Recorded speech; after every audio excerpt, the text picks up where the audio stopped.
be on the last call that we hosted, and I found it engaging.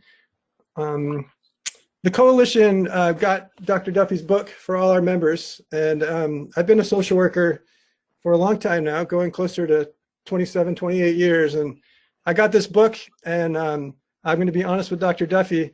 I read it and I thought it was so spot on. I was a little jealous that I didn't write it myself. That's how well he captured today's struggles and the things and the opportunities that our teenagers really have, and that we as parents have. Dr. Duffy is a nationally recognized expert in parenting. For nearly 25 years, he offers breakthrough advice for parents raising children who are growing up quickly, and as a result are dealing with unresolved adolescent issues that can lead to anxiety and depression. Because of the exposure they deal with, kids are emotionally overwhelmed at a young age and are often continuing to search for a sense of self well into their 20s. However, Dr. Duffy also expresses the good that comes with these challenges, such as the sense of justice instilled in teenagers starting at a young age. If you're wondering what your kid's doing up in their room all day, then this book is for you. So with that, I'll turn it over to Dr. Duffy. The format for tonight is Dr. Duffy will speak for a bit, and we have some have solicited some questions prior to this engagement, and we can go through those questions once Dr. Duffy is finished. So thank you, Dr. Duffy, for being here. Hey, thanks so much for having me, and thank you, Peter, and thank you, Beth, and thank you, Casco Bacon, for having me back in May and for inviting me back again. I so appreciate your commitment to this kind of work and to really focusing on raising your kids in the best way you can, in the most present and available way that you can. I always know at talks like this, but particularly this one, because I remember our talk in May, that I'm preaching to the choir. So I know that you're going to hear a lot of things that you're already doing and doing well. But let's just see if we can take it up a notch here tonight, because we're in some very, very funky times as parents. And I know there's some particular challenges you might have on your mind. I'm going to talk for a few minutes, and then I will get to some questions. I'd be missing an opportunity if I didn't point out that last time we spoke was May, and I was promised that once I got to Maine, there would be lobster rolls. So whoever's in charge of that, I just want you to know I have not forgotten the promise, and now I realize it's on videotape, and I will be referring back to this probably fairly regularly. So thank you for whoever's in charge of recording. Back in May, we were in the first innings of this pandemic, and certain things we were dealing with that were urgent, immediate, crisis-based. And we were talking through, what do we do right now in the midst of this relatively new pandemic, right? We're just getting our legs underneath us. We're just getting a feel for being home together. And things were urgent enough then that I, in the couple of months since, I have called the Department of Children and Family Services here in Illinois and in a couple of other states, more than I ever have cumulatively in 25 years of practice. I've never before called a police department because there was an emergent, dangerous physical situation in a home. And I've done that, I think, 7 times since I've spoken to you last. So this is an extraordinary year in not the greatest ways for the mental well-being of teenagers, tween-age kids, families in general. It has been unprecedented, as you know, in terms of its difficulties. But I just want you to know, as a clinician, that I am seeing this. It is manifesting in really alarming ways in an awful lot of households.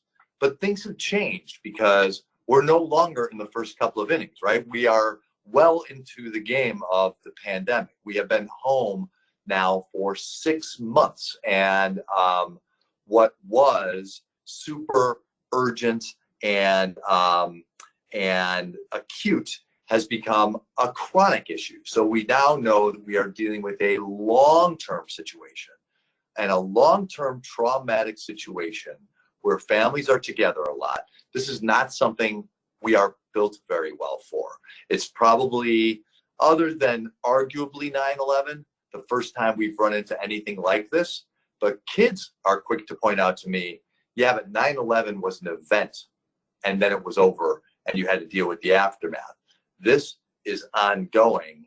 And even in the last few days, kids have pointed out to me, well, you can tell us all day long the pandemic's getting close to over or under control, but we can see on Reddit or on Snapchat that there's a bump of 15% since we've been back in school.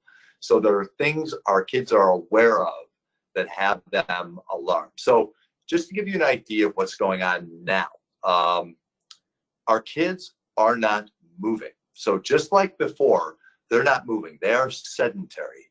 And when I say that, I mean kids who back in March and April and May were on Zoom calls with me like you guys are right now. Everybody facing the camera, sitting up straight, paying attention. I am literally waking them up. I mean, they are horizontal. They are, sedentary. They are down and not moving. And this, we know, is terrible for young bodies and young minds. And this is chronic. This is a significant problem. Our kids are listless and they are resigned.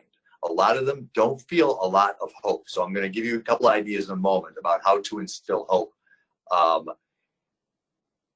in our kids that are feeling really quite hopeless.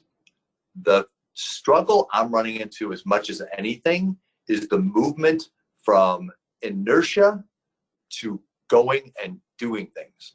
And too many of our kids are sitting in inertia. They're in front of screens far too much of the time. And where we've all heard in a very different context that a body in motion stays in motion, but a body at rest stays at rest. Our kids aren't moving enough. And we're going to talk about why that matters in a moment. They're not feeling a whole lot of hope.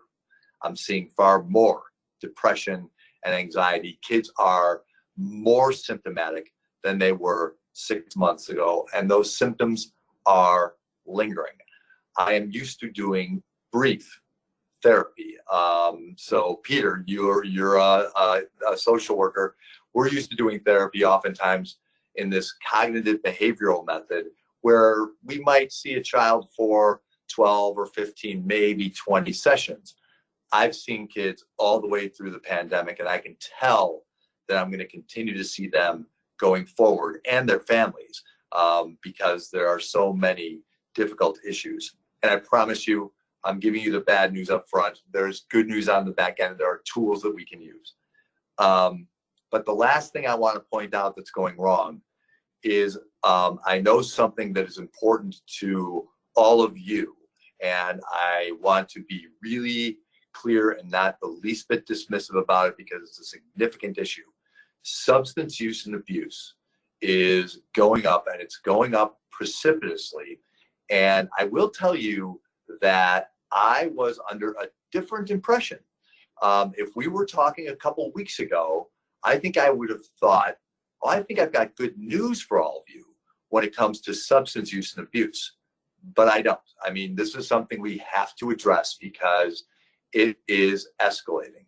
So I'll explain that in a moment first, in just a moment. But let me just run through these things one by one real quick, and we will get to your questions for the bulk of this time. So bear with me here.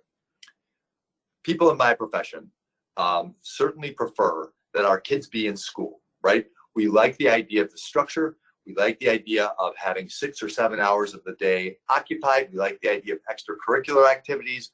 We like the idea that there is a set of caring adults around our kids that are teaching them and that they are socialized with their friends. Ideally, this is what we want for our kids.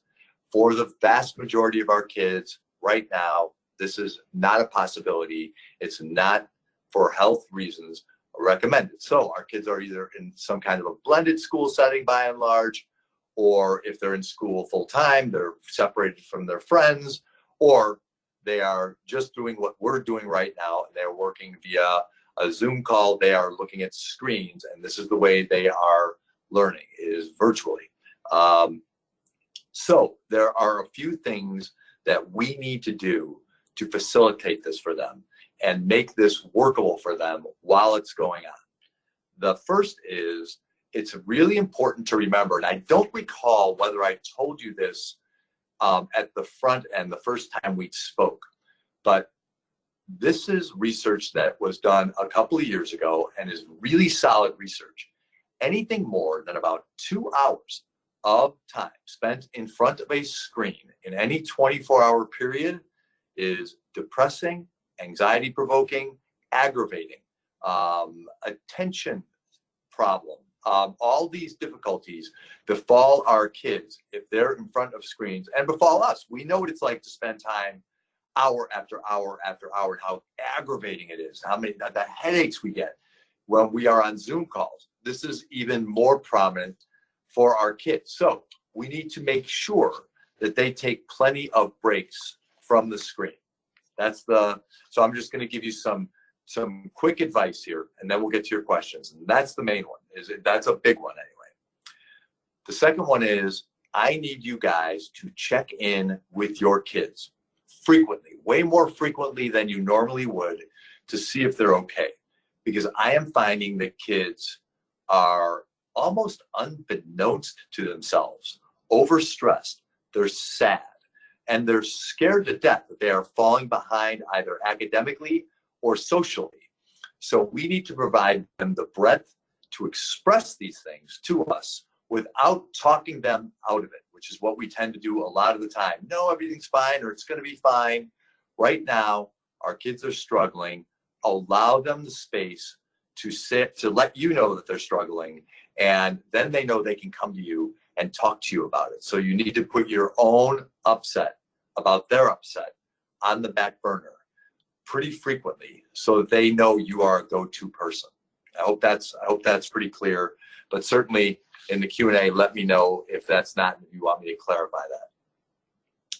Social connections continue to flag. There are not nearly enough social connections for our kids, and way too much time is passing between solid, good social connections for our kids. So we need to be creative about ways for our kids to get together. So what kids around here are doing in my neighborhood, they're masking up, when a lot of them are anyway, some of them are, and playing soccer, running, riding bikes, swimming. There are certain things that you can do to get moving and stay active. And I'm specifically talking about moving and staying active. Kids have plenty of time in front of screens. So Snapchat and Fortnite and a lot of the things that kids typically do in front of screens, we need to come up with alternatives that suggest activity. Our kids need to be moving. And I know I said this before when we spoke last time, but for those of you who didn't get the opportunity to hear that, I swear to you, I do not, my therapy room is right across the hall from where I'm sitting now. And there is not a better antidote to staying off that couch and keeping your child off those couches than movement. Somehow, agency over mind, body, and spirit, this works for kids in a way that is really, really, really crucial for them. So make sure they have the opportunity to connect and to move.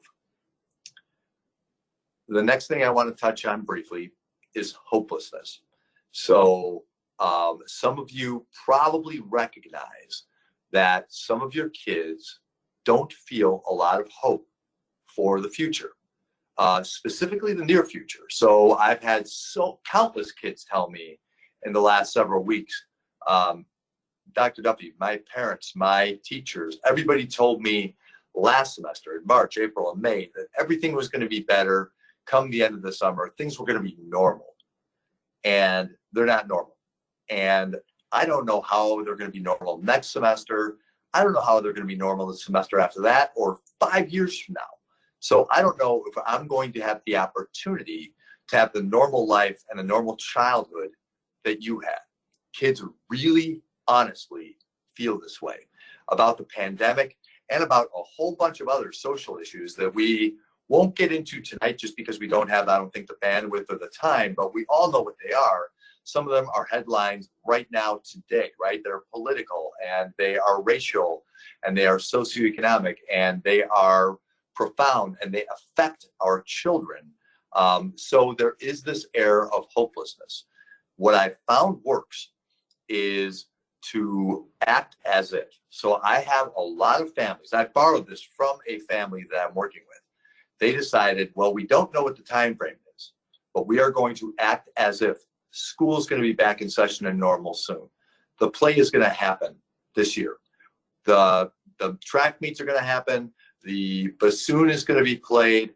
The debate team is going to meet. So we are going to start studying and running and getting in shape and playing the instrument and working the debate and doing all the things as if all of this is happening.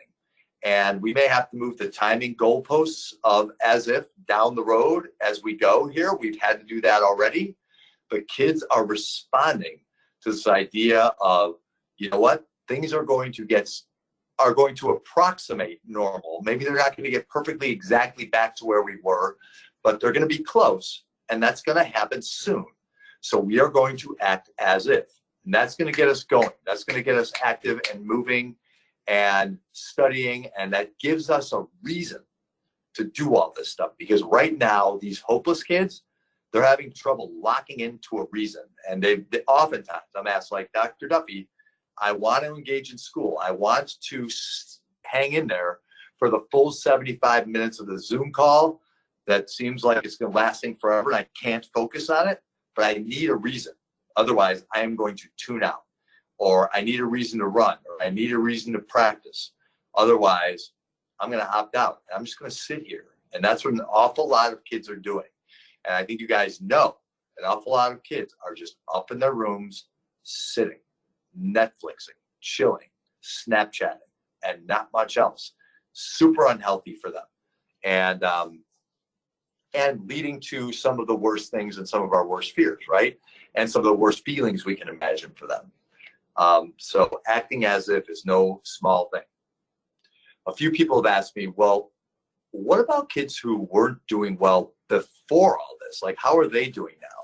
I see kids falling into one of two camps. One is they're doing well. Like, oddly enough, some of the kids who had the fear of missing out, school-related anxiety, a whole bunch of different fears, suddenly feel like, oh, well, my ideal social structure happens to be global pandemic. And I'm telling you, there are a lot of kids that feel that way. And so some of you might have kids where you're wondering, why is my kid not distraught? All these kids are having such a difficult time. Why is my kid not struggling? It's partly because their struggles are on hiatus.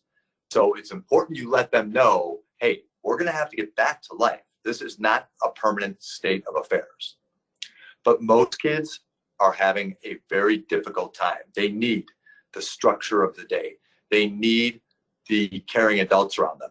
A lot of kids are growing up in homes where there aren't available parents. There are abusive households out there.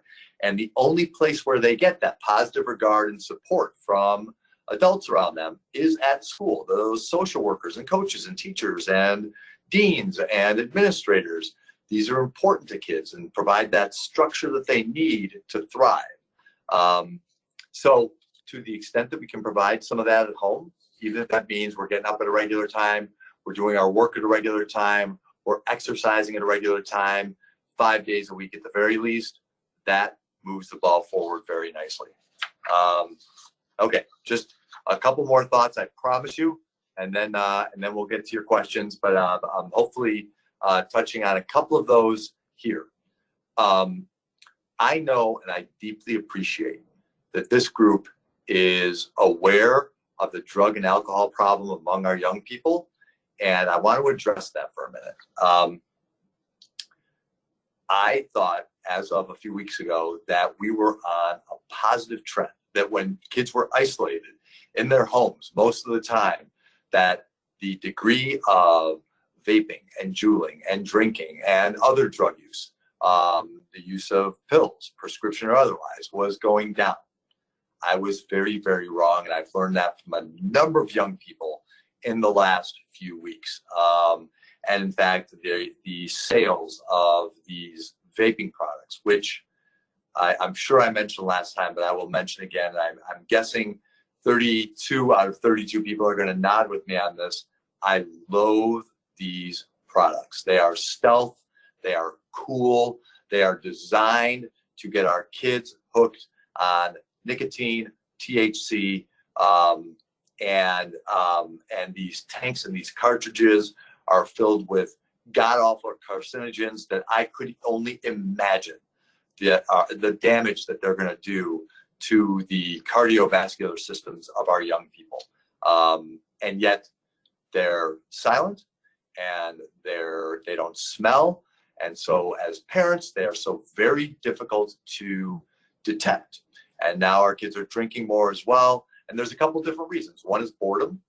One is celebrating being back with my friends sometimes.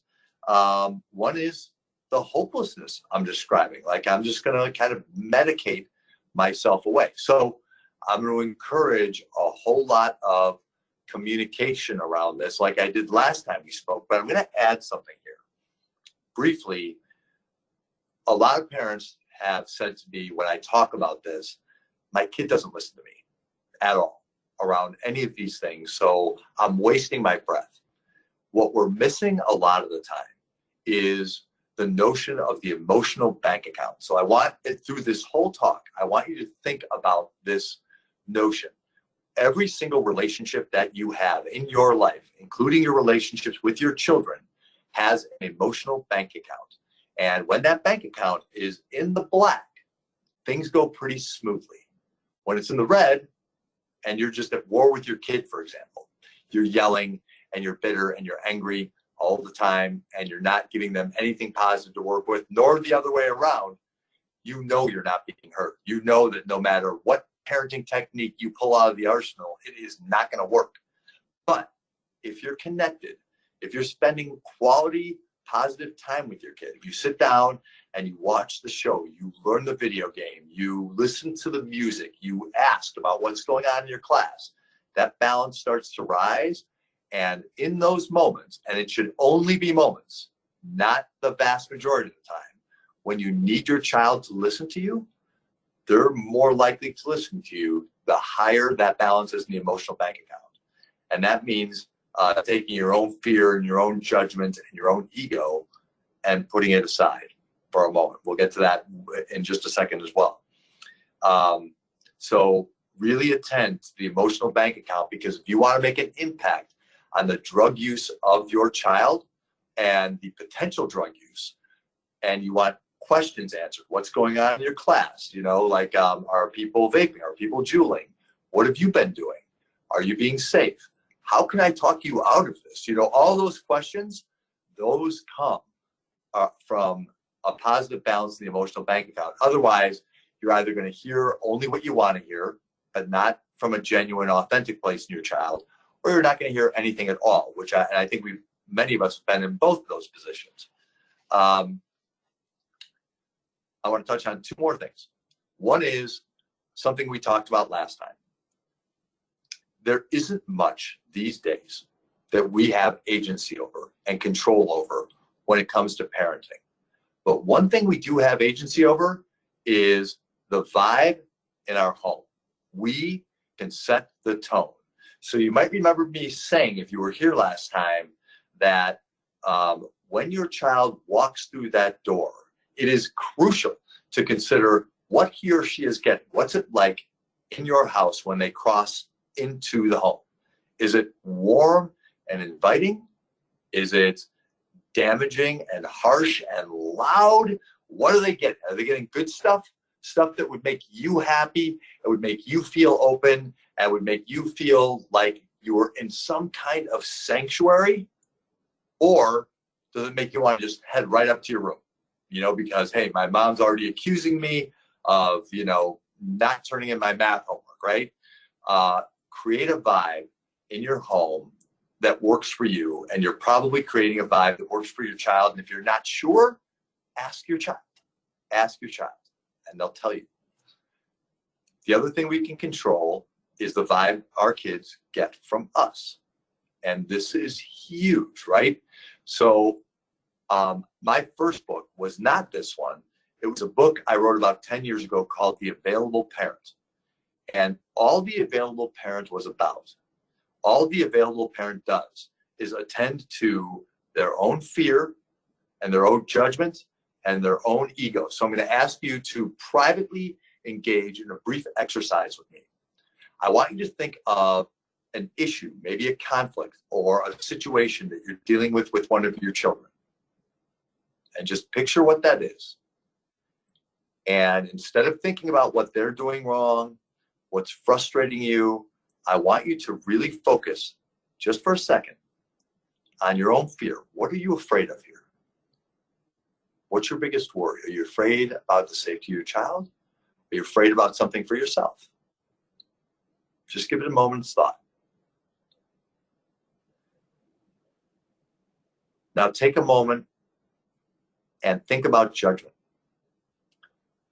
Are you judging yourself for this situation? Are you judging your child for this situation?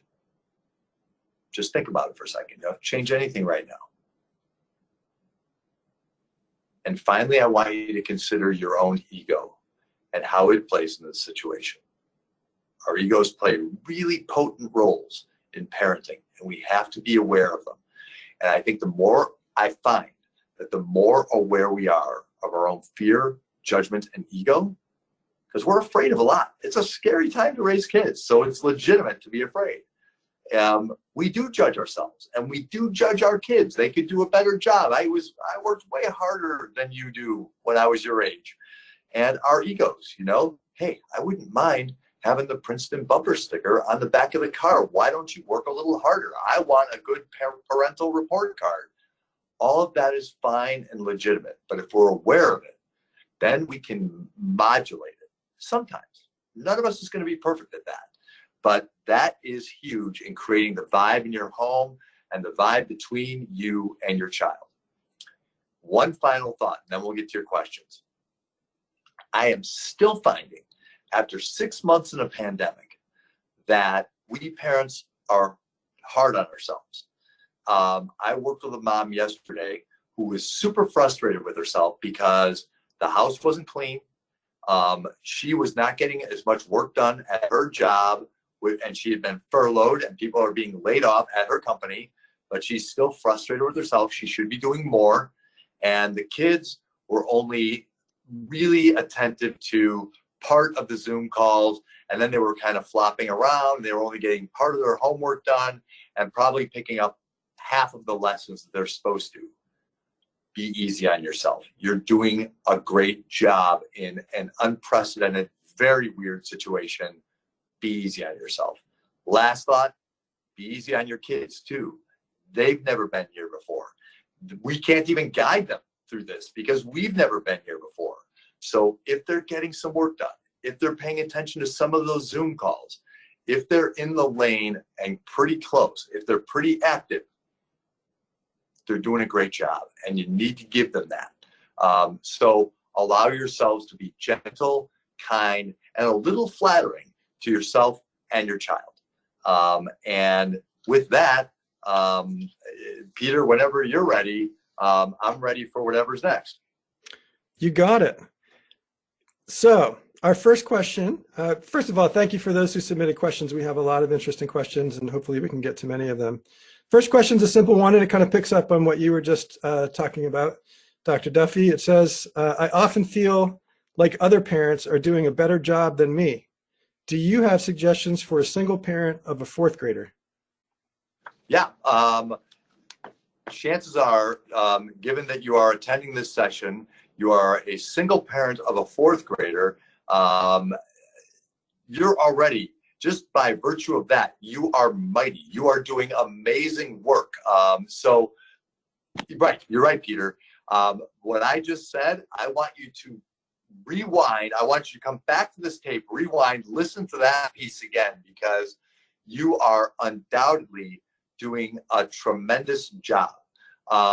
What I am encouraging parents to do is to, if possible, protect 10 or 15 minutes a day to check in with your child.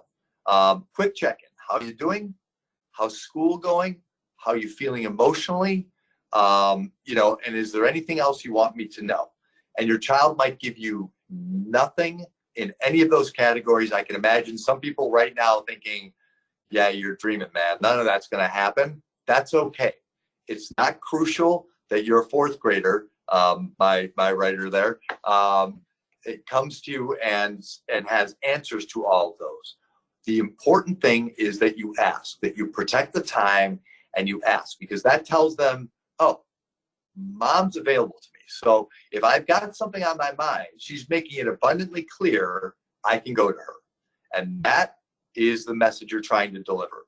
The content is far less important than the broader message that, hey, if something's going on, you can come to me. So other than the great job you're doing, I would add that 10 or 15 minutes of just connection, and then I think you're off to the races.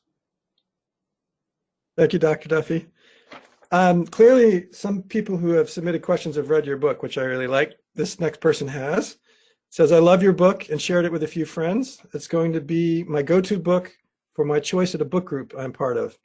Spreading the word so everyone can learn from it. I reflected on many of the things I've been doing wrong. I have a 22-year-old college student, a 15-year-old, and a 7-year-old.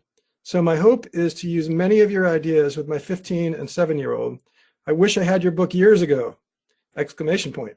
Can you provide more suggestions on connecting during this time with our kids? We spend more time in the same house, but maybe not together, more deeply, like you mentioned, as I would like. I love this question. First of all, thank you so much for your kind words about the book. That means the world to me, and I'm so glad you're finding it to be useful, and hopefully you can find it useful even with your connection with your 22-year-old. Adolescence is a very strange thing, and it stretches these days in both directions down to about 8 years old, and I have a 24-year-old, and he still exhibits some adolescent behavior.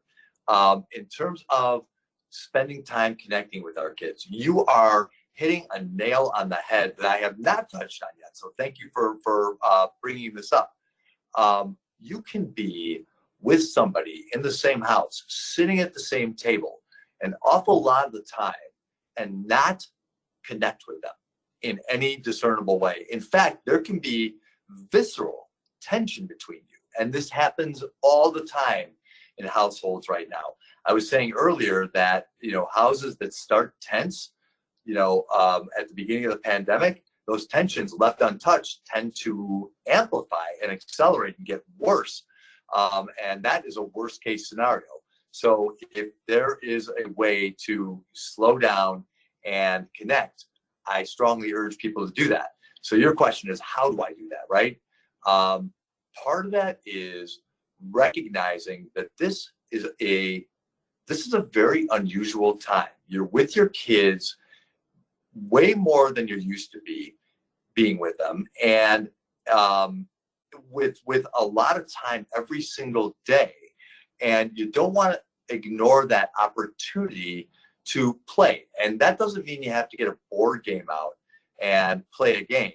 You can just make your in-jokes, and just every once in a while, if you're all working, look up from your work and let them see a different side of you. A lot of kids are telling me in these months that they're used to seeing either mom or dad in work mode, and they come in and they're all business, and they come home from work and it's late and they sit down on the iPad and they get right back to work after dinner, and they don't really know them. So let your kids get to know the playful side of you. You've got a 15-year-old and a 7-year-old and a 22-year-old. That is a really interesting range in ages. And there's so much going on in the world right now. If this were a generation ago, think about how little you would have to talk about. My family has that kind of age gap. There's 11 years between my younger brother and my older brother. And we would go and eat dinner and nobody would say a word. What's really cool about kids today is they are in the know, right? They have access. Your 7-year-old knows a lot more than kids knew at 12 or 13 a generation ago. Probably more growing up than we want our 7-year-olds to do, but you could have a conversation about politics. You could have a conversation about race or socioeconomics, and your 7-year-old could join in that conversation, weigh in, have an opinion, maybe even have an idea that the rest of you wouldn't think of. So my bias is engage your kids in discussions you would normally never have. And don't be afraid to step into their worlds. We are so reticent to do that. What parents like to do is what our parents used to do. You got to hear this music. This is a classic. We're going to read this book. This is great from my generation, right? What kids like to do now is to teach you what their generation is about. So ask your kids what they are interested in terms of pop culture. Who do they listen to? Who do they follow? You're going to be surprised, like ask them who they follow on Twitter, what they read on Reddit, what they're up to, and let them lead the discussion in a way, because we are the first generation of parents that is going to have to learn what it's like to be a teen or tween age kid from our kids, because they're exposed to all this stuff that we don't really understand. So they're going to teach us, but they're only going to teach us if we ask. And once we engage them, you're off to the races. And one last note is, I've worked with kids who are in families like yours with a large age range, a big gap, and older kids will talk about the difference in generation between themselves and their younger sibling, literally as if they're in different generations, and your kids kind of are. So it'd be interesting to have them compare their experiences. Your 22-year-old remembers what it was like before he or she had an iPhone in their hand all the time, but your 7-year-old doesn't know that world. So it'd be fun to just stimulate conversation between them as well. But take advantage of playful discussions and serious discussions, but let your kids do a lot of the talking and learn from them. Thank you for that question. Awesome. Thanks, Dr. Duffy. So our next question is an interesting question, as many of these are. It says, the instinct of a parent to fix, help, and alleviate our child's discomfort is enormous, especially in today's society.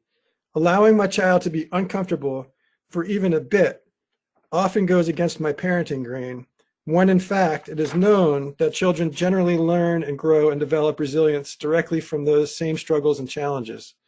Would you please speak more to this? Please help us understand the value in stepping back a bit to allow our kids to work through some of their difficulties without significant parent intervention. Please help me see that I'm not a bad parent by doing this in moderation. And Okay. lastly, there's a lot of questions. Yeah, keep going. I'll give it to you. Oh, okay. I'll take that, because this part I get. I'm going to start by using this moment as a confessional. My wife, Julie, and I were the worst at this. We were, in my first book, I had a chapter on coddling. And Julie said, oh, we're hyper coddler. We overdo it, and we do for our kid. If he had a paper due, we might kind of nudge in and help him write that. So I completely get where you're coming from. I think all of us are guilty of this. None of us wants our kids to suffer anything in life, right? We are the strangest generation, because our parents, I think we would all argue, were perfectly happy to send us outside in the snow for 8 hours and say, you know what, come back for dinner, but not a moment before. I don't want to see your face. And we are a completely different generation. I like to joke around that we're the first generation for whom parenting is a verb. Before, it was passive. It was just kind of like our parents made sure we were breathing in the morning, off to school, and then they were done, and suddenly now we are very much about making sure that our kids are taken care of and comfortable all the time. And I get it, man. Like, the world is a difficult place, and it is a lot for a kid. And so we want to manage a lot for them. There's a couple of problems with it. One is, I always come back to, what are the goals of parenting? To me, the goals of parenting are fundamentally competence and resilience. So if you've got a pen and paper handy, write those two words down. and think about them for a second. If your child at 17 or 18 heads off to college or their next adventure and they are capable, they're competent, you will feel like you have done your job. Trust me, I have a 24-year-old. I know what this feels like. And I've worked with people where they weren't sure, and that's a terrifying feeling. Resilient. Should he or she run into some difficulty, they are going to be able to make it through, right? These are the goals of parenting. This is what we want. We also want to raise good people, but I know I'm talking to people who are raising good people. I am not concerned about that. But competence and resilience, these are tough to teach, and it's not always on us. So sometimes we do have to allow our kids to suffer the natural consequences. I gave a talk last night, and I was working with a man who asked me a question about his 9-year-old who last winter forgot gloves. And so he drove gloves to school, 2 blocks away, to make sure that she was comfortable walking home. And we all agreed, boy, it might have been more powerful if you hadn't done that, and her hands were kind of chilly for a couple of blocks. She probably would be recognizing that I'll feel much better if I remember my gloves tomorrow, right? So sometimes experience is crucial.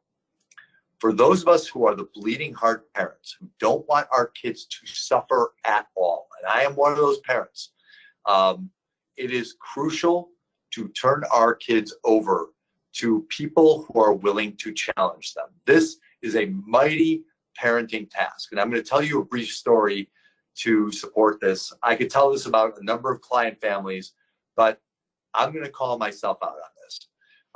When my son was a freshman in high school, he came to me and said, hey, a bunch of my buddies are going to be swimmers, so I'm going to join the swim team.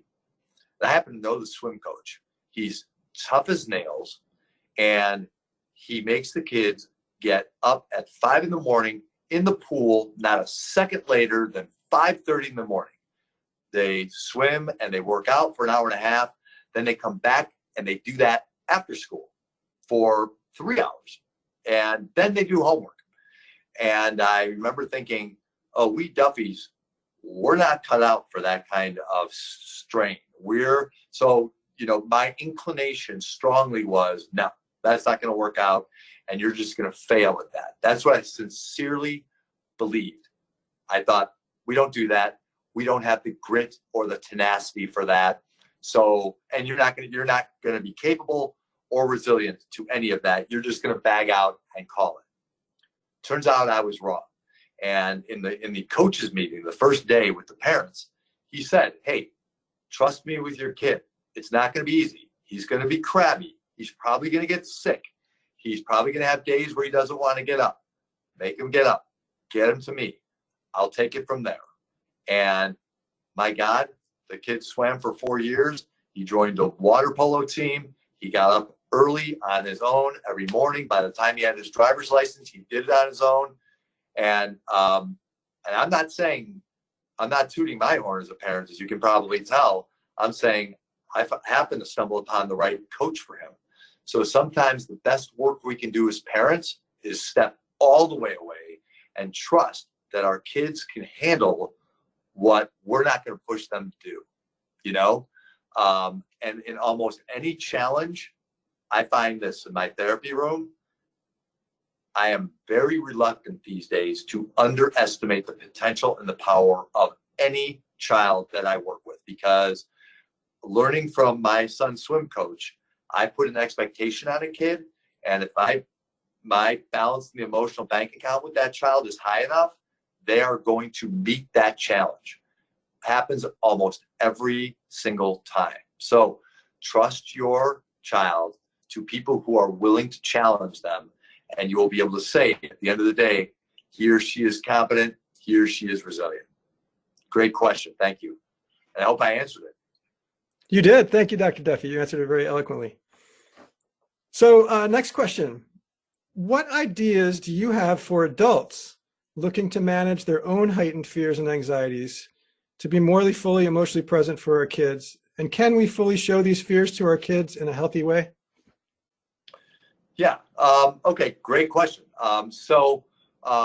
It's important, first of all, to recognize that your question is a valid one. We all have fears and anxieties. Like I was saying, fear, judgment, and ego. Fear leads the way here. We carry a lot of fears about parenting, about our kids, about our ability to be doing this right. And I think it's really important for those of us who are in the parenting game to sit down with either our co-parent or another adult on a very regular basis and talk through our fears and really talk and get feedback about, like, and most of the feedback you're going to get is, hey, you're doing a great job. You're in the lane. And really, parenting is never going to be a perfect science ever. But if you're in the lane and you're not in the gutters, you're doing just fine. It's not going to be perfect. It doesn't have to be perfect. It's not supposed to be perfect. But as long as you're in the lane, you're doing just fine. But ask for feedback. Seek out that feedback from your partner or from somebody else, especially if you've had a particularly rough day in parenting. Talk to somebody else. Let them know what your fears are. In terms of sharing your fears, this is age dependent. So somebody asked a question earlier who has a 7-year-old. I would not sit down and talk to my 7-year-old about everything I'm afraid of for his or her future. With my 17-year-old, I might talk to them about, like, the reason I'm pressing you here is I want you to be happy and I want you to be successful. And I get afraid. I get afraid for your future. I think the more honest and forthcoming we are with our kids once they become teenagers or so, the better. That's good for us because we get to discuss with them, this is what I'm afraid of. And sometimes our kids can offer us some degree of comfort there that, you know what, I'm doing just fine. I am in that lane, like, you do not have to worry about me. But we also have to remember that parenting is not always what it appears to be on the face of it. Because when we're parenting, a lot of the time what we're doing is modeling. And a lot of what we want to model is emotional intelligence, right? What makes kids successful is understanding material, certainly doing well in school. But if you were looking at people who are exceptionally successful and happy, these people possess emotional intelligence. They understand how they're feeling at any given point in time. They have some empathy and feel for what other people are feeling, and they know how to navigate and mitigate that differential. This is huge. So we are modeling, when we talk about our own fears, we are modeling that, hey, it is okay to talk about your fears. It is okay to have feelings that are less than perfectly positive. You don't have to feel great all the time. It is okay to feel scared. It is okay to feel sad. It is okay to feel depressed or anxious. You want to give your kid permission, and expressing your fears to them does that. And it also gives you a whole nother realm of communication, because then you can say, hey, that thing I was afraid of, that whole thing about drinking at parties, talk to me about that. Give me a little comfort that we're okay here. And so instead of being the spy parent who is kind of looking on their phone, tracking their child around the neighborhood to see where they are, and driving by houses to see if there's a party going on, or, scouting through rooms looking for the vape or the jewel or whatever it is, far better to have an open conversation about, these are my fears. Let's talk them through. The more open and honest, the better. Some of you might be thinking, I don't think that's possible. I don't think my kid's going to engage in that. I strongly, strongly urge you to give that a shot, to give that a try, because I find that, and again, I have the luxury of being not a parent to most of the kids I work with, to any of the kids I work with. But I do find that if I'm self-effacing to some extent, they're going to do the same. They're going to reciprocate.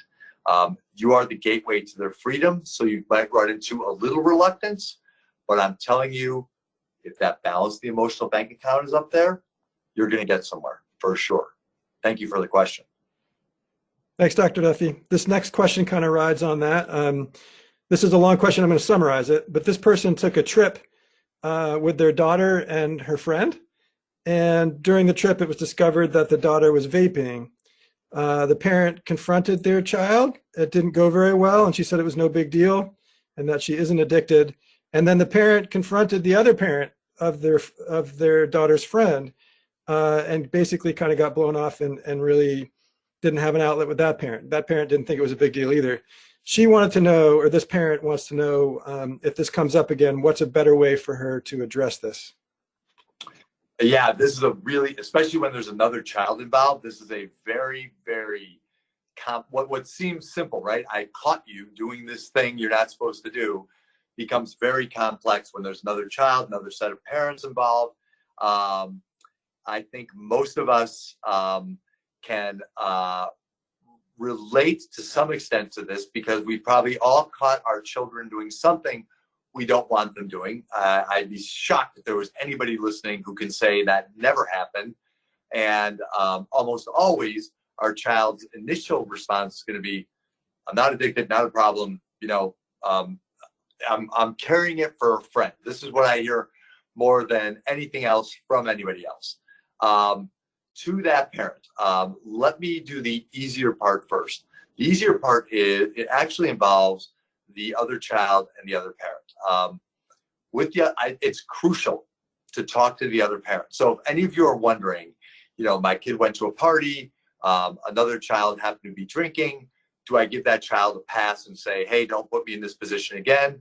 My strong inclination, and I'm not very flexible on this, is to reach out to the parents and let them make that call. When issues of health and safety are involved, I call those the non-negotiables, and I always let parents handle that on their own. So to this parent, if the parent of the other girl decided, you know what, this isn't a big deal to us. We supply vaping supplies to our kids. We have no agency over that. You did your due diligence. You managed the safety and the well-being of that child as best you could. You told their parents what was going on. That is all you can or need to do. Your real work is with your child, right? And the inclination is, okay, I'm going to come up with a consequence that is going to be a deterrent to you doing this again. And I think that's a natural thing for us to do as parents. As parents of kids who are getting older, I think we all start to recognize, oh my God, there are fewer and fewer things to take away now. You know, like suddenly when I was a kid, you could take away my radio, you could take away my Walkman, you could take away my TV, you could take away the car keys. Now we got what? The phone, maybe the car keys, but there's not much to take away from kids these days, right? So our consequences and our punishments are thin. They also don't have very much of an impact. Our kids are pretty comfortable crossing their arms and saying, okay, go ahead, what else you got? Because they're 10, they're so far ahead of us in terms of technology and things. If you shut off the Wi-Fi, your child will find a way to get the neighbor's Wi-Fi and an iPhone 3 that's hiding in the kitchen cabinet and get on perfectly easily. So punishing is not my favorite thing. I'm not against you having a consequence if you find that your child's been vaping at all. Absolutely confiscate the vaping materials. And if you want to ground your child for a week, I'm behind you 100%. But I just want to be really, really clear. That's not going to be a great deterrent. That might drive a little bit of a wedge and bring your balance in the emotional bank account down a bit. And my preference is to use that as an opportunity to open a discussion, one that you might not be aware of. Most of us, if I laid 10 vaping devices, which I've done during some of my talks, onto a table and asked people to identify, you know, like, what are these? What do you smoke out of these things? How do they work? It's so funny to see parents try to navigate that because most of us don't know. I've had to learn every bit of this from kids. So you might take the opportunity to let your kid talk to you about this. Ask them, you know, like, what is this thing? what are you smoking out of here?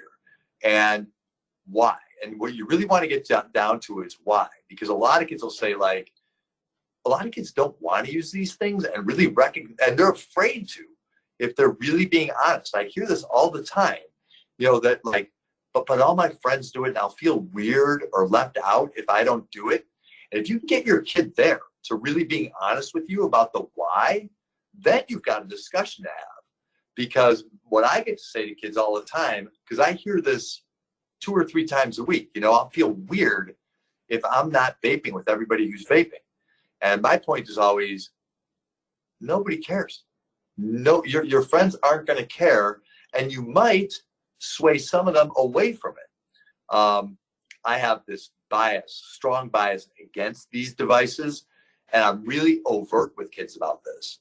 But I'm allowed the bias because I know something about them. So if you let your kids talk to you about them and learn what they are, that gives you space to have a bias. Otherwise, it's like your parents telling you, well, I don't want you smoking cigarettes. Those are dangerous. Those are going to kill you.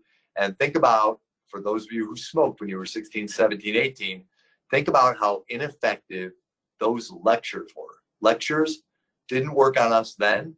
They do not work on kids very well now. But an open discussion, that's what we have to have around these things, because kids have strong opinions about them. And the only way to get them to modulate, much less eliminate their use, in my experience, short of absolute, like a rehabilitation program or a 12-step program, is to communicate with them about them in as non-judgmental a way, at least initially, as you can. But don't blow it off. Don't not have the discussion, and don't believe your kid when they tell you this isn't a big deal. If you find a vape, chances are they're vaping. And kids are, some of you might know some of this research, but kids are terrible reporters about how often they hit the vape. And in one of those tiny cartridges, if they're vaping nicotine, is a pack of cigarettes. I was at a baseball game back when there were baseball games a year ago that you could go to, and I watched 2 kids go through 3 of these things before I finally said, you guys have any idea how much nicotine you're ingesting here? And my son was like, please don't do this, please. But they actually were great, and we had a conversation about it. So my point is, long-winded, but have the conversation. Have the conversation. You will not regret it. Don't let it be a one and done. This is an ongoing conversation. You're going to have it several times. Come back to it and recognize when your kid's out of gas and not talking to you about it. Okay. I'm done ranting about the vaping for now. Thanks, Dr. Duffy. It wasn't long-winded, it was well-winded. Okay. Thank you. So here's the tech and gaming question that came through here. I can't keep up with all the tech stuff my son is into. He does so much gaming, but still seems to get decent grades. I'm the anxious one about all this. How can I deal with this immersion into a world that I don't care to be involved in? I like the flyer for this, but it should read Anxiety in Parents with Teens. Yeah, maybe I think you just named the next book. Thank you. I can use all the help I can get. Yeah, this is so hard for us parents, because the vast majority of us have no interest in a lot of the things our kids are interested in, not just tech, but like music and a lot of the social media. A lot of this stuff is like not just foreign to us, but we're not that interested.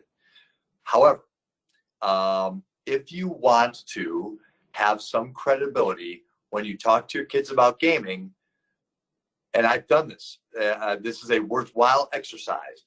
Sit down and play the game for a few minutes with your son or your daughter. I'm guessing this is a son, it usually is. There are a few things about gaming that are important to know. First is, what we remember as gaming, for those of us in the Pong generation, is not what gaming is now. Gaming is, for those of us who have seen Call of Duty or Fortnite or Minecraft, it is awful. It is gruesome, and it is amazing. It is really, really impressive. It's like watching a movie that you are a part of. And for a lot of kids, it's an interactive adventure. So a lot of you have kids who are wearing earpieces while they're gaming, right? This is their way, especially in quarantine, to connect with and hang out with friends, and they're gaming as they go. So I don't want us to paint this with one broad negative stroke, because if we do this, we're going to lose our kids fast, just like the vaping discussion. So we have to recognize, okay, maybe there's something that's not awful about this. Maybe there's even a hair of a positive element to this. That said, kids are, in my experience, and probably in yours, not going to modulate their gaming very well on their own. I'm understating that by a lot. This is true of their social media use as well, by the way. So the favor we need to do them, and it's hard, is to put a pretty hard stop to, this is how long gaming goes for a day. The negotiation tends to be, about how many hours a day can I game? You can game 2 hours every day, oh, can't I game 3, and then all of a sudden you find yourself in this negotiation that your parents never would have allowed. You just can't believe you can't figure your way out of this. My bias is to let that be a little bit of a reward and not let it be 2 hours. So a lot of kids are going to say, all my friends, all of them, get to play for 4 hours a day in the middle of the pandemic. And I don't care. And I think it's important that you say, wow, even in a humorous way, wow, good for them. They've got some really lenient parents. We are definitely not going to do that. And I stick to the 2 hours a day. Anything beyond 2 hours a day on a screen is not good for kids. So I say kids earn some gaming time in 15-minute increments, and it maxes out at an hour, 15 minutes. And there is no negotiation, there is no discussion, and you might stretch it a little bit on a Saturday, but not much, you guys. I want your kids away from the games and busy and active way more of the time. So learn about the games, understand the games, so you know which ones you don't want your children to play, because not every game is the same either. Call of Duty, I mentioned, for example, is a wildly violent, misogynistic mess of a game, right? So if you have a young child, really be wary of, letting them play certain games. Minecraft, on the other hand, has some violent elements to it, but there are a lot of constructive elements as well that are really cool. Like, so your kids can build this kind of empire in that game. So get to know the games a little bit and focus on the ones that build some skill and are a little bit productive.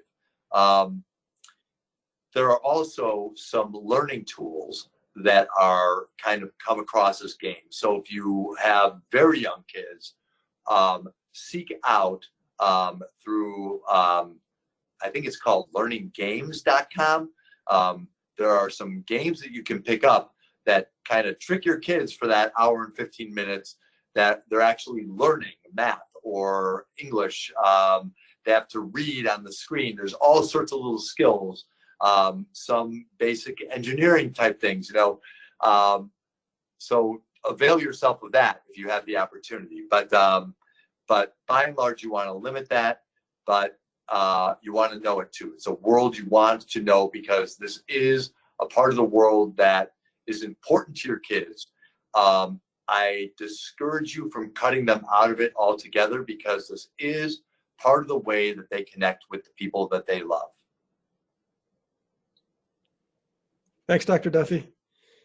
This next question is from a person who read your book, I believe. They talk a little bit about quasi-suicidal thinking patterns that today's youth have, and they're wondering kind of what the best approach to talking to their children or their child about that would be.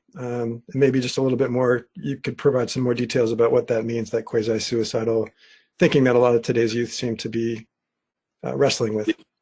Yeah, this is actually a new thing in my experience. So in the past, going back about 5 years or more, kids either had kind of profound, pronounced suicidal ideation to the point where I would consider hospitalization, or they didn't. And it was pretty binary.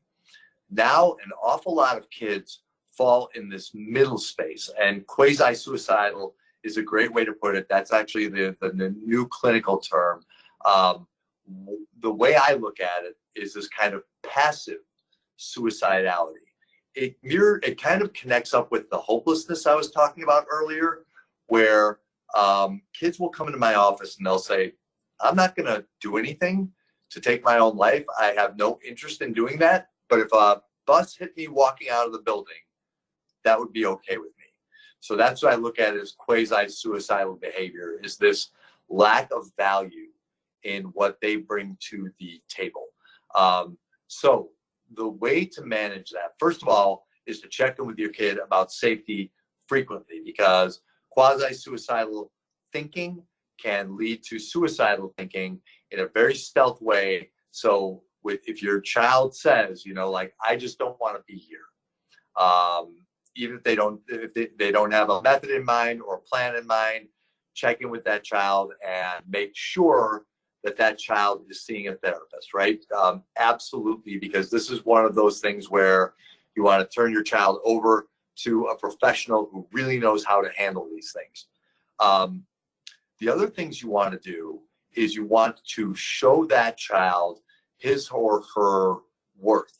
And that's not just telling them, no, you're beautiful and you're fun and you're funny and you should be popular. And if they don't want to hang out with you, that's their problem.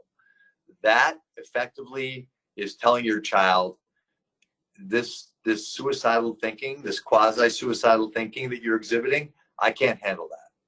So you're going to have to go to somebody else. And what kids do is they go to each other and they share this stuff with each other, and they go online, and there are groups online where this becomes a part of their identity. Oh, I'm a suicidal person. I'm a depressed and quasi-suicidal person, and I'm part of this community. And the last thing we want for our kids is for this to become core to their identity, how they think about themselves, right? The reason the kids feel this way isn't because they want to die. It's because they sincerely don't see what their path looks like or what value they bring. So we need to provide them opportunities to bring value. So the kids who are quasi-suicidal tend to be either disengaged or overly engaged. The disengaged kids are just hanging out in the basement and they're not doing anything. So there's no room to develop a sense of self-worth and self-esteem. Our job as parents is to provide them opportunities, even if we have to force them. They get a job. They volunteer somewhere. Nothing is better for kids than volunteering. Kids are not more resistant to anything than volunteering. They never regret it, ever. And it gives them this kind of sense of like, wow, I added value to somebody's life today. That changes everything. So give them a reason. For your sedentary kids, give them a reason. On the other end of the spectrum are your type A kids, right? These kids are doing it all. They're getting straight A's. They're on student council. They're on 2 teams. They're hyper involved. They're hyper stressed, and they're quasi-suicidal.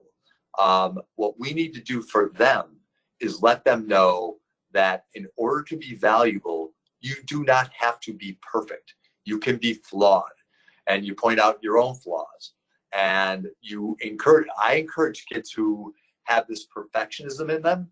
I challenge them to get a B on a test. So your job on that test, don't overstudy. I want to see a B or a C on tomorrow's test. Most parents don't love this, but it goes a long way toward emotional wellness, because kids need permission sometimes to screw up. So I'll often encourage kids who are type A perfectionistic kids who are quasi-suicidal, they're just overstressed. So we want to alleviate the stress. So on either end of the spectrum, we either want to bring the stress down or create just enough that they're engaging. And if these kids are engaging, they feel some sense of worth. If their anxiety comes down, they don't feel hopeless, right? And then that suicidal thinking, that quasi-suicidal thinking starts to dissipate and start to diminish. That doesn't mean it's gone for good. So you may have to come back to it and check in with them and see if that returns. And if it does, go right back to the drawing board and try to meet somewhere in the middle there. Because ideally you want your kids somewhere right in here where they have just enough stress where they're performing really well, but not so much that they feel hopeless. That is the goal there. Really, really crucially important question. I'm going to repeat again. Do not take it lightly. Do not dismiss this thinking. Do not suggest it's just being dramatic or what could you possibly be suicidal about. We have a beautiful home and we've created a beautiful life for you. I've seen parents do this. Take this seriously and you will not regret it. First of all, worst case scenario, but our kids are telling us something. And an awful lot of kids now feel this quasi suicidality. It has to do with hope. It has to do with the future. And so what we want to do is provide some bright light for them in the future. Do not try to talk them out of it. Engage them in it. Brainstorm with them.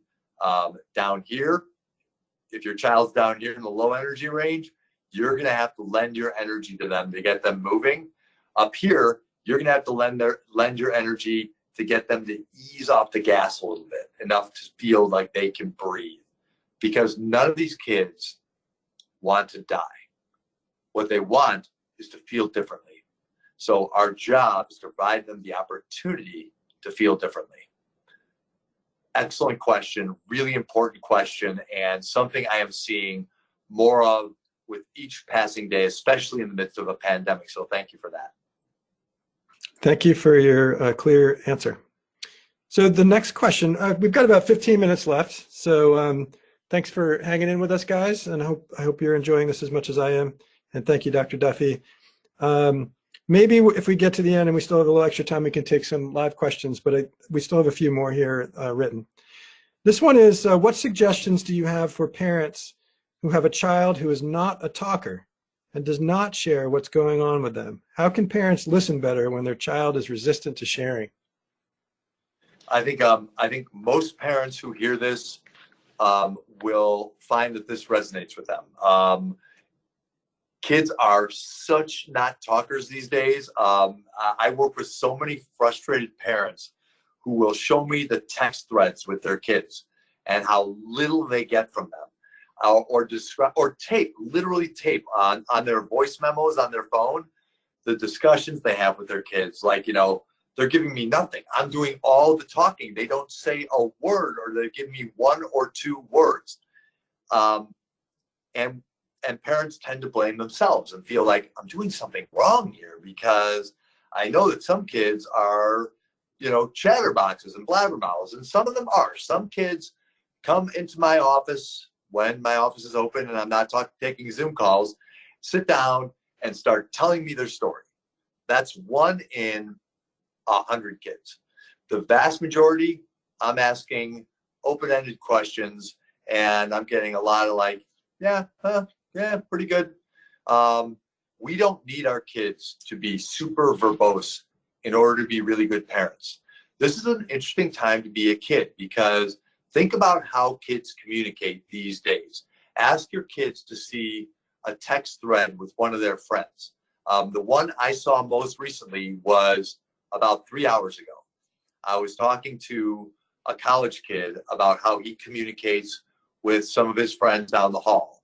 And it was a text thread. I think there were 6 guys on the thread.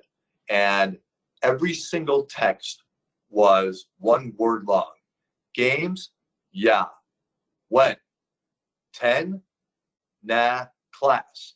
Back and forth, back and forth. Hardly anything. And yet they're communicating everything they want to communicate. Kids work in sound bites now. This is a primary way that they communicate. And don't worry, they are not losing their ability to use the language. I can engage kids, and you can engage your kids sometimes in lengthy conversations. Every once in a while, you're going to get them when they're passionate about something or upset about something, and they're going to talk to you at length. But most of the time, kids work in sound bites. They are small.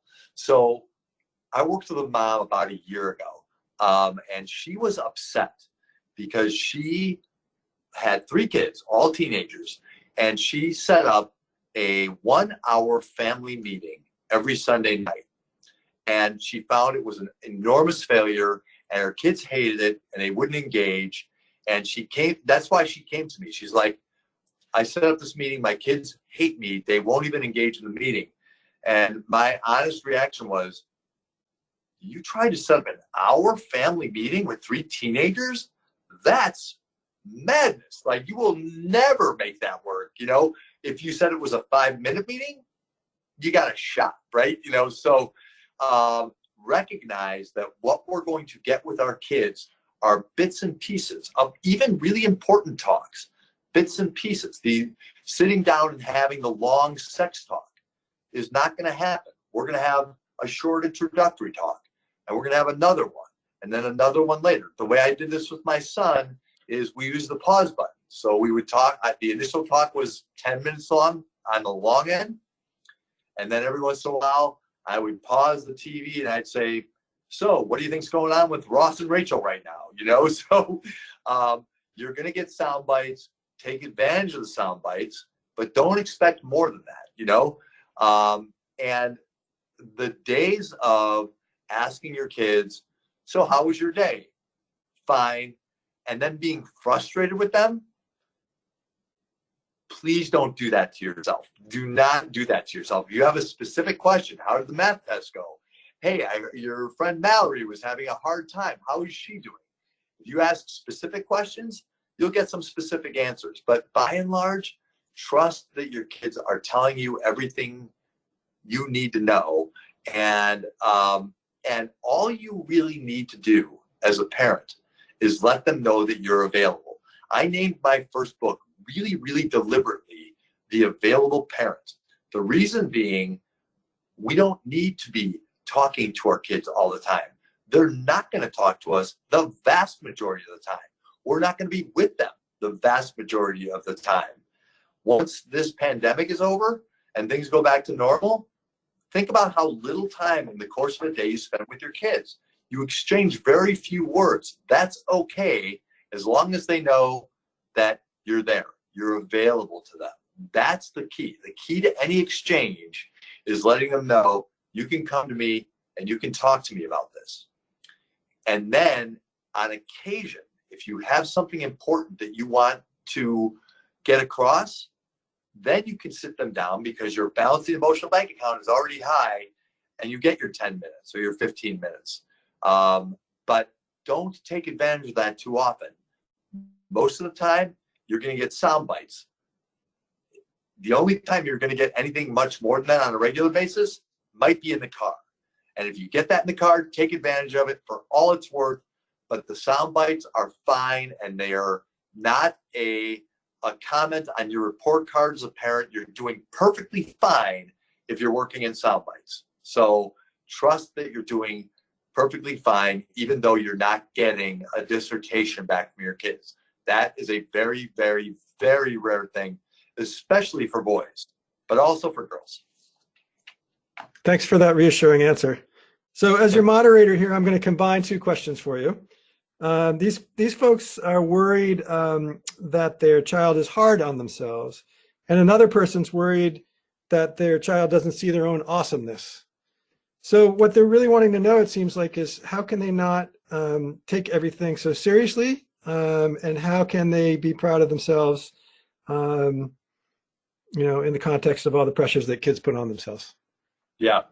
The crisis for so many kids these days involves self-worth and self-esteem. Kids are almost as a rule hard on themselves. If I had to say the main reason that a child ends up on my couch, it is this very thing, that they are hard on themselves. And it might be hard to believe, because a lot of parents think like, well, they're underperforming, they're not doing their job, they're whatever it is, or they're depressed or they're anxious. But kids judge themselves. They judge themselves really, really harshly. What they don't do very often is articulate that. They're usually not even aware of it until they finally say it. And I'm often the first witness to this. So what I encourage you to do is to ask your kids on occasion, and literally I'm going to tell you exactly kind of the script I use. I start by saying, when I was your age, and this is true, I don't think I would have had an answer for, do I know what the definition of self-worth or self-esteem is? I don't think I really was thinking about that. But I ask kids, like, do you know what that is? And they'll say typically yes, because kids are pretty well informed these days. And I would give them a Likert scale. I'd say, all right, so where are we? You know, scale of 1 to 10. 1, I really can't stand myself. 10, I don't know anybody more awesome than me. Where do you fall? And if you need a prompt there or you need a little help, tell them where you fall. Give them a little modeling, right? That it's okay to answer this question. And sometimes you're going to get a 3. And that's a little bit of a shock. And so ask your child about their answer. So whenever you give a scale question, and scaling questions are one of the keys to parenting. For the person who asked the question a moment ago, if you want your child to talk more, ask them a scale question. Scale of 1 to 10, how is X doing? You know, or how are you feeling about X? And then you've got a discussion going. So for the kids who are hard on themselves, ask them about self-worth and self-esteem. And if you get a low number or a high number, ask them like, so tell me what that's about. Like, I'm surprised to hear that. And let your kid air that out. And normally what you're going to find is that there is a dramatic distinction between the way they feel about themselves and the way you feel about them. And what you'll realize is, and I see this in parents all the time, that parents realize, I tell my kid, I love you pretty frequently. I tell them they're awesome, or, you know, I love them no matter what, but I don't tell them what I think is really cool about them, or what I think they're really great at, or, you know, something really authentic and genuine and concrete that they can hold on to, you know, and maybe something that's a little esoteric, like, you know, I find that you're like one of the kindest, most thoughtful people I know, or I think you have this range and depth, or you're really good at drawing boundaries where I'm terrible at it. But give your kids some feedback, because they're judging themselves based on this big picture. So think about when you were, I'm going to pick just an age. Think about when you were 15, and think about how you thought about your life and the future. Most of us, when we were 15, if we were thinking about our lives, this is what we were thinking about. The music we were listening to, the guy or girl we liked, whether we passed the test, something immediate. What's going on in our world right now, right? That was the nature, not that long ago, of being a kid, a teenager. If we had a 15-year-old in the room, if I could just pull a kid over here and say, all right, so tell me what's on your mind right now. You're going to hear things like this. And my hand to God, this is true. I'm kind of worried I'm not going to be able to have the kind of life my parents have. I don't know if I'm going to make it. I don't know if I'm going to get into college. I'm hearing that getting into college is really, really hard. I don't know if this pandemic is ever going to end. I don't know if I'm going to make my grandparents sick. So they have this like massive worldview that they are way too young to have, but they have it regardless. Like developmentally, they're not supposed to. They're supposed to be egocentric like we were, but they're not, because there's the internet and there's cell phones and they're walking around with the whole world in their hands. So they have a worldview, and that worldview works against them in terms of self-worth and self-esteem, because they're comparing themselves forever to other kids on Snapchat, on Instagram, and they're not looking for the kid they think is doing more poorly than they are. They're looking for upward social comparisons, right? Like, even if I went to a party this weekend, well, this one looks way cooler than the one I went to, so I don't feel that good about myself. So you want to get kids talking about this, because once they start talking about it, they start to unravel this on their own. They're really deft at this.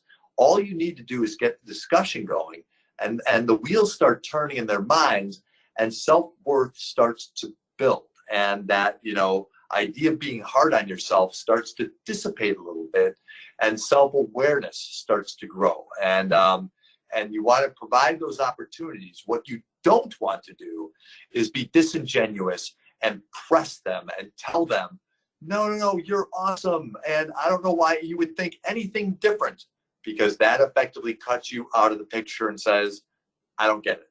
I don't get it, so I'm not going to be able to help you. And you do not want to be in that box with your kids. I hope that addresses the question, or at least gets us started. Yeah, I think it does. I think we're about down to 2 minutes. I'm half tempted to thank you and say goodnight, but maybe just really briefly, last question here is about identity traffic, which is probably a longer talk, but this person wants to know how we can help support today's youth in gaining a sense of security when there's so many insecurities and identity traffic, as you say in your book, sort of that they're needing to navigate. I'll make this as brief as I can. So identity traffic briefly is the idea that kids have all these identities they have to keep track of. Identities with themselves, with their parents, with their siblings, with their friends, teachers, coaches, social media, all of it. And it's this morass of confusion for them because they feel like they're all separate identities. So the way to support your child in all of this is to give them a moment every day where they have your undivided attention. If they know, hey, I see you, they can kind of consolidate, at least for those few minutes, those identities. So if it's bedtime when your child's a little regressive, if it's first thing in the morning, if you look your child in the eye, really protect the moment for him or her, and you say, I see you and I love you no matter what. On the worst day, when you are messing up royally and you're getting terrible grades and I don't like the kid you're seeing and you're vaping and you're juuling and you're on social media too much, I see you, I love you, you're awesome and special. If you can do that, your child can sort through identity traffic. You're at least giving them a really, really grand head start. Thanks so much, Dr. Duffy. We really appreciate your time. Do you want to leave us with like a last sentence of hope, one word of hope in these dark times? Yeah. Okay. Yes, I do. The hope I want to leave you with actually comes from young people. So a lot of them feel hopeless, but they have these huge hearts. Your kids, who might seem selfish and lazy and listless, are kind and thoughtful and wise, and the idea that there are people suffering on this planet is abhorrent to your kids. They're aware of the suffering that's going on out there, and they want to do something about it. You are raising amazing human beings. So enjoy the growth of that and enjoy the uniqueness in each of them and foster that in them. Let them play that out. Even if you know that they're not fully developed and their point of view isn't perfect yet, give them the breadth and the space to share their point of view with you, because I promise you, you are raising a remarkable person. I think I've worked with 500 teenagers over the course of my career. Haven't met one that I thought was mediocre or ordinary yet. And this generation is extraordinary. So you are raising amazing people. Let yourself be in awe of them. Thanks very much. I would encourage everybody on the call to give Dr. Duffy some applause for sharing his expertise and his passion for kids with us. I enjoyed it as a professional and as a parent. And on behalf of Casco Bay Can, we think you're awesome. So I'll give you Thank you. Yeah. Thank you. You guys are awesome too. Thank you.